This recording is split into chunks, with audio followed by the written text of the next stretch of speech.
जय हिंद प्यारे साथियों। आज की हम लोग की क्लास एक्सटेंशन एजुकेशन की अगली क्लास रहेगी। इसमें हम लोग समझेंगे जो भी मेजर मेजर स्कीम है और एटीएम बीटीएम के बारे में समझेंगे, आपके केवीके के बारे में जानेंगे।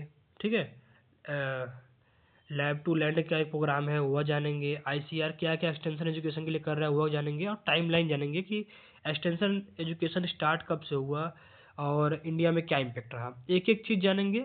स्टार्ट करने से पहले आप लोग से एक छोटी सी रिक्वेस्ट, चैनल को सब्सक्राइब करिए ताकि आप लोग फ्री क्लासेस यूट्यूब पे सारी क्लासेस अपडेट के साथ पाते रहें।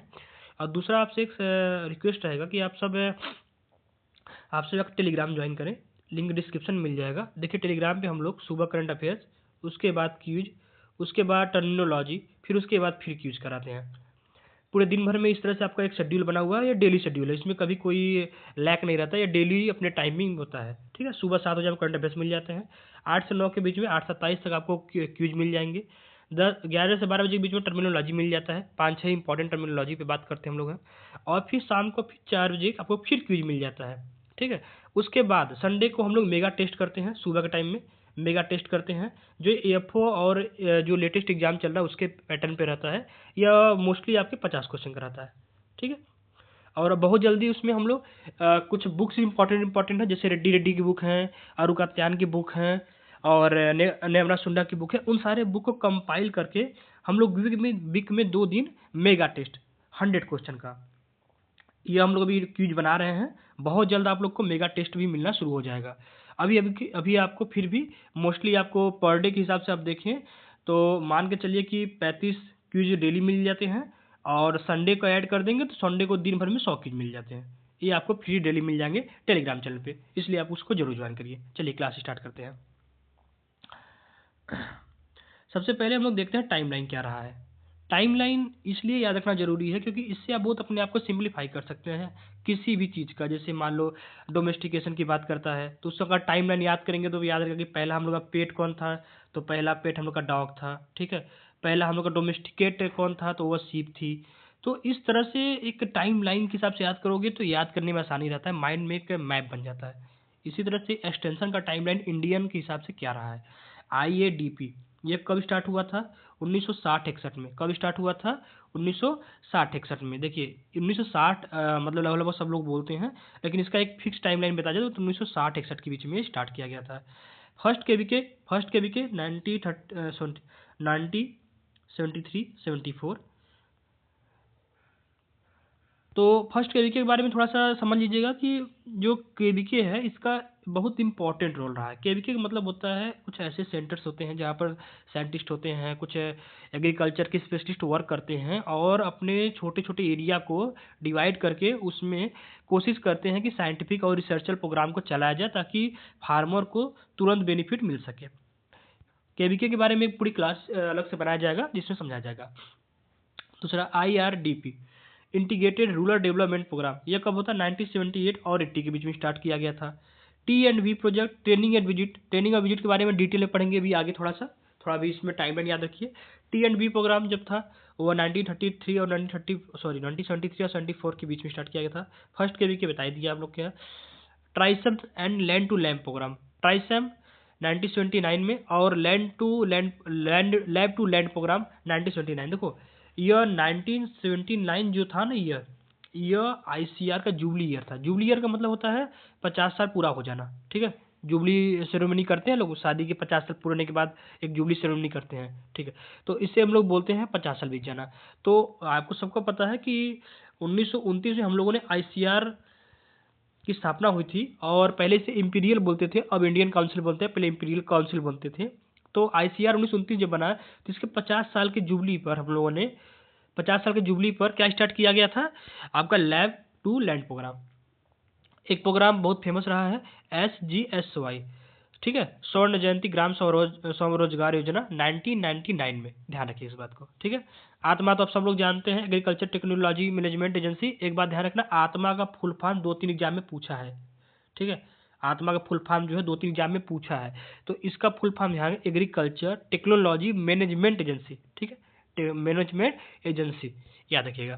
एक यह डिस्ट्रिक्ट लेवल पे काम करता है, ये भी याद रखिएगा, यह डिस्ट्रिक्ट लेवल पे ही काम करता है। अब इसको ब्लॉक या स्टेट लेवल, ब्लॉक और रूरल लेवल मतलब विलेज लेवल पे मत याद रखिएगा, इसको डिस्ट्रिक्ट लेवल पे याद रखिएगा, इसकी वैकेंसी भी आती रहती है। चलिए अब एक एक स्कीम को थोड़ा डिटेल में पढ़ते हैं। पहला T&B, ठीक है, T&B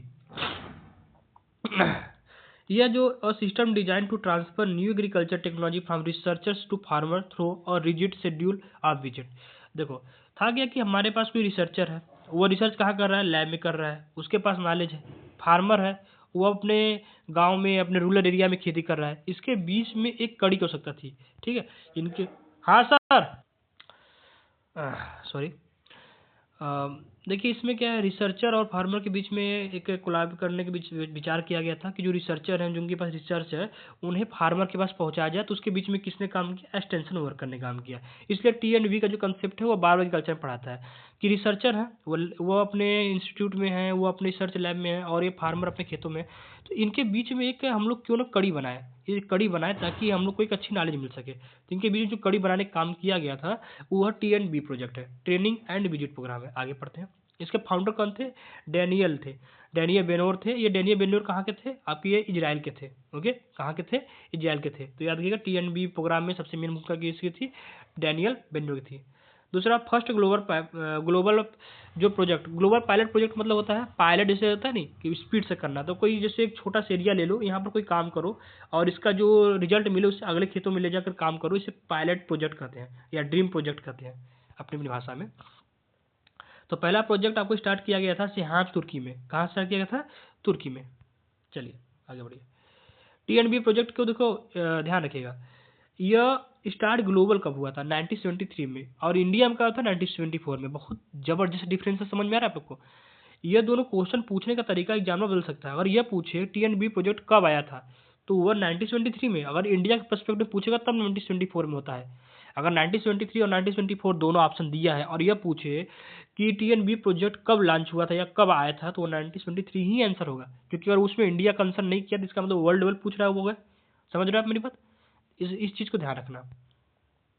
एक बात ध्यान रखना कि इंडिया में 1974 में कब आया था, राजस्थान के चंबल इलाका में और वेस्ट बंगाल में। चंबल तो कोई इलाका ऐसे है जैसे आपका मान लो कि ऐसे से यूपी इधर हो गया और इधर MP हो गया और यह राजस्थान हो गया, रुक जाओ, ये हो गया MP, ठीक है, और ये हो गया आपका यूपी। तो यूपी राजस्थान और तुम्हारे MP का ये जो बीहड़ का इलाका है, बीहड़ उसे बोलते हैं जहाँ छोटे छोटे छोटे पेड़ होते हैं, ठीक है, और वो छोटी छोटी मिट्टियों का एक ऊंचा ऊंचा टीला जैसा रहता है। बीहड़ में ना, देखो एक पेज ले लेता हूँ।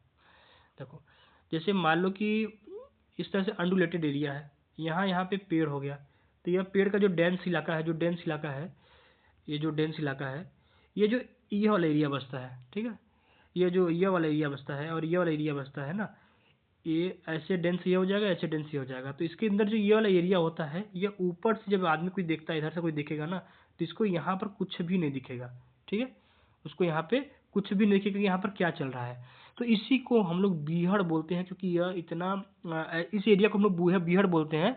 यह एक तरह से गली इरोजन का ही एक एग्जाम्पल होता है। इसमें होता क्या है कि इसमें अगर आप छिप जाएंगे तो आप दिखेंगे नहीं, इसीलिए बीहड़ बहुत फेमस है डाकुओं के लिए। आप सबने चंबल के डाकू पूरे इंडिया भर में फेमस थे, तो सुना होगा। तो चंबल के डाकू क्यों बच जाते थे, वो डकैती करके सिर्फ बीहड़ में छुप जाते थे। अब बीहड़ में तुम छिप गए, दिखते रहते दूर दूर, तो बहुत बड़ा बीहड़ इलाका। कभी आप झांसी जाओ, बेतवा झांसी के पास पड़ता है यार, ग्वालियर से थोड़ा हट के एरिया झांसी का ये इलाका, कुछ और उधर के इलाके हैं, कभी जाना तो देखना, बहुत ज़्यादा भीड़ इलाका है। हम लोगों ने देखा है, बहुत सही में अजीब देखने में लगता है कि उसमें तो छिपना तो आसान था। खैर अभी इसमें ऐसा कुछ हुआ नहीं है, अभी सब खत्म हो गया। चलो, always check if the question ask first time ever, तो 1973 में, और ये क्वेश्चन पूछे कि फर्स्ट टाइम इंडिया, तो 1974 में। देखो एकदम एग्जाम टिप हमने लिख दिया है ताकि आप एकदम कंफ्यूज ना हो, अच्छे से लिख दिया है, आप समझ लो। एकदम आपको PDF PPT जो बना के पढ़ाया जा रहा है वो एकदम ही एक नंबर का रहेगा। आप पढ़ने में बिल्कुल भी डाउट नहीं करेंगे कि कोई इशू हो रही है, समझ नहीं आ रही है। एक एक चीज़ को डिटेल में लिख के समझाया जा रहा है। इसीलिए आप कह रहे हैं चैनल को सब्सक्राइब करें, दोस्तों के साथ शेयर करें। 20-20 मिनट में आपको एक एक क्लासेस, 25 मिनट में क्लासेस ख़त्म कर दिया जाएगा। टाइम बचेगा, रिवीजन करेंगे, एग्जाम में टॉप करेंगे, सिंपल सा फैक्ट। T&B प्रोग्राम कैसे काम करता है, जैसे हमने बताया, कोई गवर्नमेंट इंस्टीट्यूट है, रिसर्च इंस्टीट्यूट है, वहाँ पर कोई टेक्नोलॉजी आई, ठीक है। अब जो एसएमएस होते हैं, एसएमएस की तो कोई जॉब आती है, अलग से वैकेंसी आती है। जो एसएमएस होते हैं, एसएमएस का सब्जेक्ट मैटर स्पेशलिस्ट, मान लो जैसे कोई एक एग्रोनॉमी का टॉपिक है, कोई एक हॉर्टिकल्चर टॉपिक है, उसके जो स्पेशलिस्ट है वो इस टेक्नोलॉजी पे काम करेंगे, ओके। फिर वह किसको ट्रेनिंग देंगे, जो एक्सटेंशन एजुकेशन वाला होगा, जो एक्सटेंशन वर्कर होगा, उसको वो क्या करेंगे, ट्रेनिंग देंगे, उसको समझाएंगे कि तुम्हें इस नई टेक्नोलॉजी में ऐसे ऐसे काम करना है। अब एक्सटेंशन वर्कर कहाँ काम करता है, फार्मर के साथ काम करता है। वो फार्मर के फील्ड पर आएगा, विजिट करेगा, उसे समझाएगा भाई ऐसे ऐसे टेक्नोलॉजी है, उसे उसकी भाषा में समझाएगा, आप ऐसे ऐसे अडॉप्ट करो, आप काम कर लोगे। यह होता है T&B का पूरा फ्लो चार्ट देख लो आराम से, एकदम सिंपल समझ में आ जाएगा, ठीक है। चलो आगे बढ़ते हैं। अगला KVK, जैसे हम लोगों ने T&B का बहुत अभी जिक्र किया, ठीक है। ऐसे ही दूसरा बहुत फेमस था KVK के बाद में याद करते हैं ओरिजिन, इसका जो कंसेप्ट था, मतलब इसके बारे में सोचा किसने था, स्वामीनाथन जी ने सोचा था, जो एग्रीकल्चर के मास्टरमाइंड है भाई। बड़े बड़े काम हम लोग एग्रीकल्चर में किए हैं, वर्ल्ड फूड प्राइज भी सबसे पहला इनको मिला है, बहुत सम्मानित कार्य है। इंडियन ग्रीन रेवोल्यूशन के फादर कहे जाते हैं, इन्हीं का देन था जो सीमेंट से एग्रीकल्चर में भूमिका निभाए। दो लोग का पॉलिटिक्स की बात करोगे तो नेहरू जी की, और अगर साइंटिस्ट की बात करोगे तो स्वामीनाथन जी की। इन दोनों की अहम भूमिका थी इंडिया में ग्रीन रेवोल्यूशन लाने का, ठीक है। इसका क्रेडिट दिया था चंद्रिका प्रसाद जी को। चंद्रिका प्रसाद जी ने इस पे पूरा काम किया था, डॉक्टर चंद्रिका प्रसाद जी, इन्होंने पूरा काम किया था। देखो 1964 और 1966 में एजुकेशन कमीशन ने रिकमेंडेड किया था, समझिए। 1973 में ICR का मोहन सिंह मेहता कमेटी, यह पूछता है किस कमेटी ने KVK के प्लान को दिया, तो किसने दिया, मोहन सिंह मेहता कमेटी। किसने, मोहन सिंह मेहता कमेटी। 1974 में फर्स्ट KVK बनाया गया, यह पुडुचेरी में इंस्टीट्यूट में बनाया गया था, ये बात ध्यान रखिएगा। इस समय आपके 731 के आसपास है, सबसे ज़्यादा यूपी में है, 80 से ज़्यादा है, याद रखिएगा। चलिए KVK के बारे में थोड़ा और कुछ समझ लेते हैं। सबसे पहला कहाँ था, पुडुचेरी में था, यूनियन टेरिटरी में था। सबसे पहले स्टेट की बात करेगा तो वेस्ट बंगाल। ये देखो कितना गजब का क्वेश्चन है। कभी कभी क्या पूछता है हमसे है कि सबसे पहला KVK किस स्टेट में बनाया गया था। लोग देखता नहीं, स्टेट पूछा है, पुडुचेरी मार के बैठ जाते हैं, फिर आते तो कहते हैं कि नंबर तो कट गया भाई। समझो क्वेश्चन को पढ़ना, एक दो बार पढ़ो, जो क्वेश्चन थोड़ा भी लगे उसे दो बार पढ़ लो, समझो क्वेश्चन पूछ क्या रहा है। तो सबसे पहला अगर पूछे KVK या सबसे पहला UT की बात करें, दोनों का आंसर पुडुचेरी होगा, ठीक है। पौंडीचेरी बोलते हैं, पुडुचेरी बोलते हैं, हिंदी में शुद्ध इसको पुडुचेरी बोलते हैं, बस इंग्लिश से पौंडीचेरी बोलते हैं।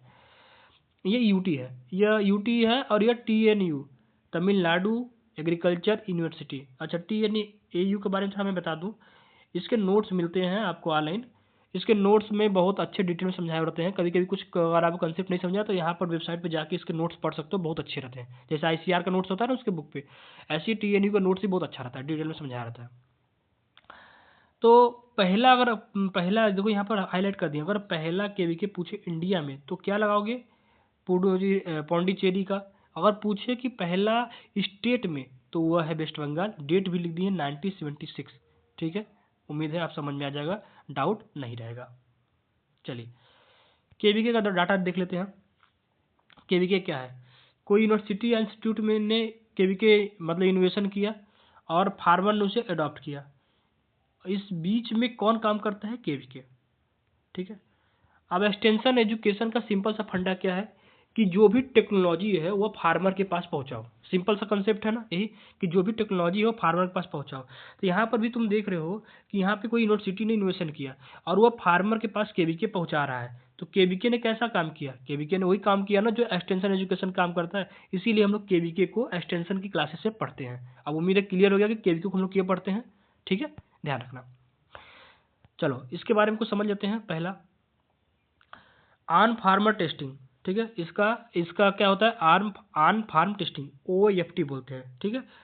दूसरा, फ्रंट लाइन डेमोस्ट्रेशन, सबके सामने, फ्रंट लाइन सबके सामने आके उसको डेमोस्ट्रेट करना, यानी सबको दिखाना, समझाना, दिखा के समझाना।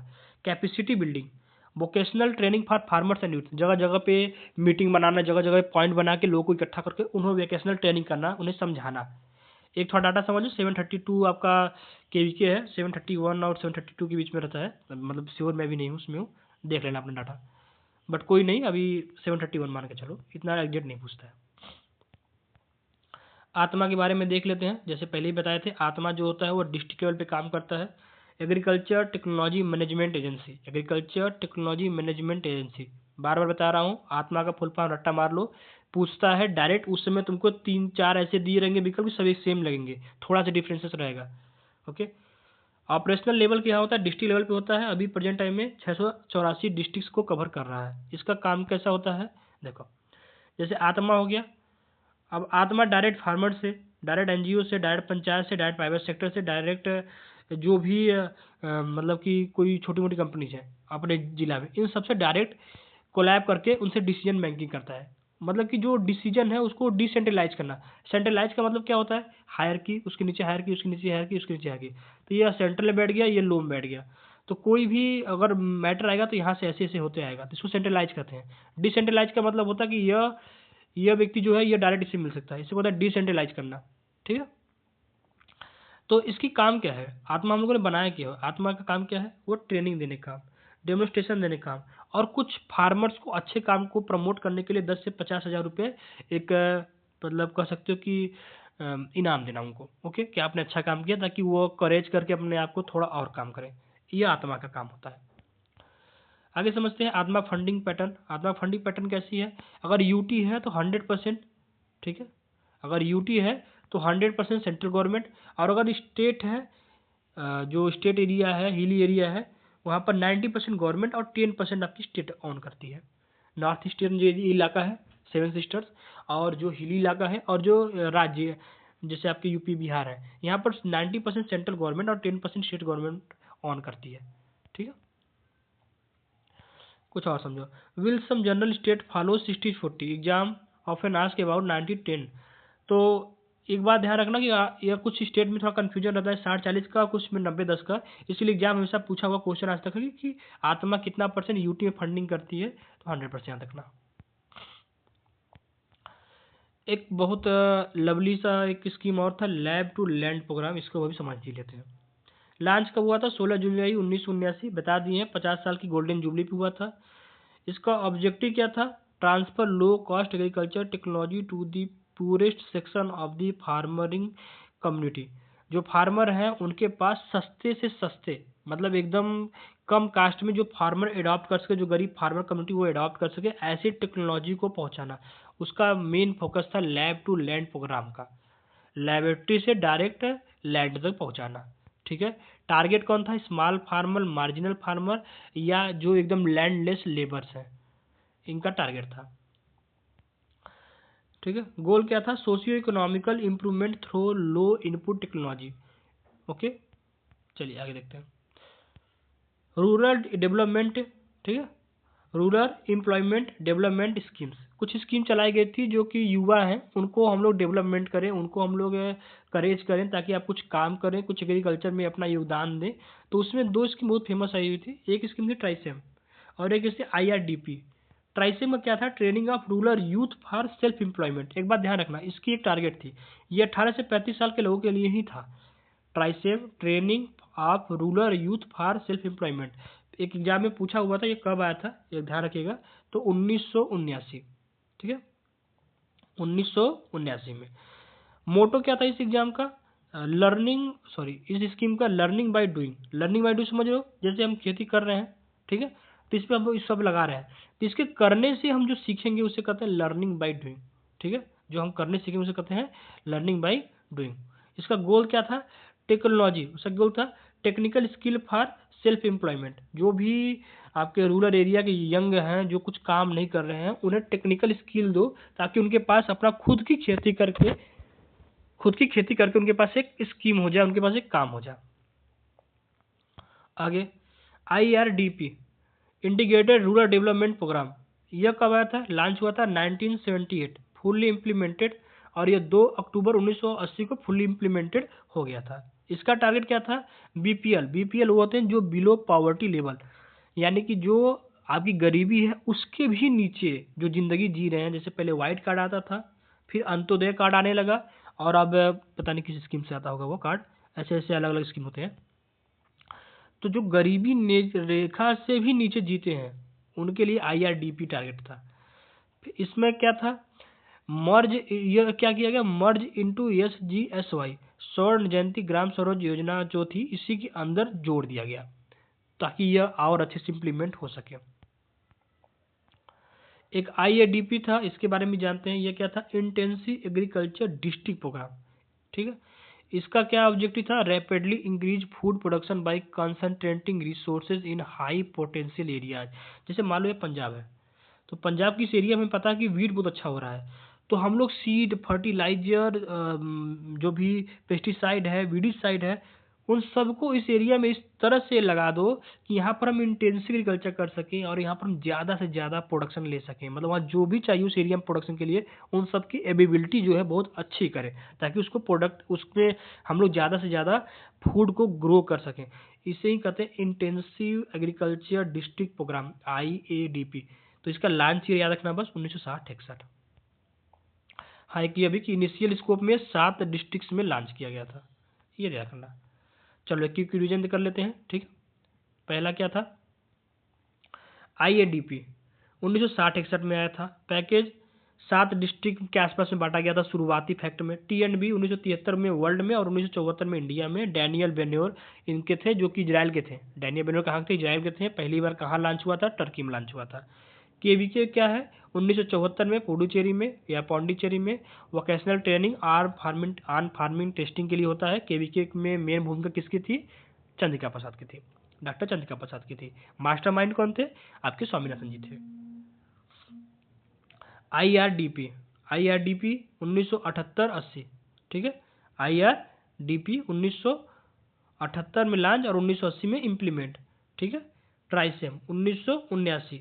रूरल यूथ, ये 18 से 35 साल के बीच में, मतलब अगर कोई 3 लाइन में क्वेश्चन पूछेगा इसके बारे में तो 2 पूछता है कि इसका ईयर कब था और एक किस एज ग्रुप को टारगेट किया गया था, ये 2 पूछता है। लैब टू लैंड क्या था, 1980-79। और एक गोल्डन जुबली ईयर यानी कि 1929 में आपका ICAR का इस्टेब्लिशमेंट था, तो इसी के 50 साल बाद लैब टू लैंड। आत्मा 2005 में ऑपरेशनल हुआ। यह डिस्ट्रिक्ट लेवल का होता है। एक क्वेश्चन ये पूछता है, एक इसका फुल फॉर्म पूछता है, 2 पूछता है। ठीक है, और ये कभी पूछ देता है कि फंडिंग, तो 90 और 10 का रेशियो रहता है, ध्यान रखिएगा। चलिए, और यूटी में 100% का रहता है, यूटी में 100% रहता है।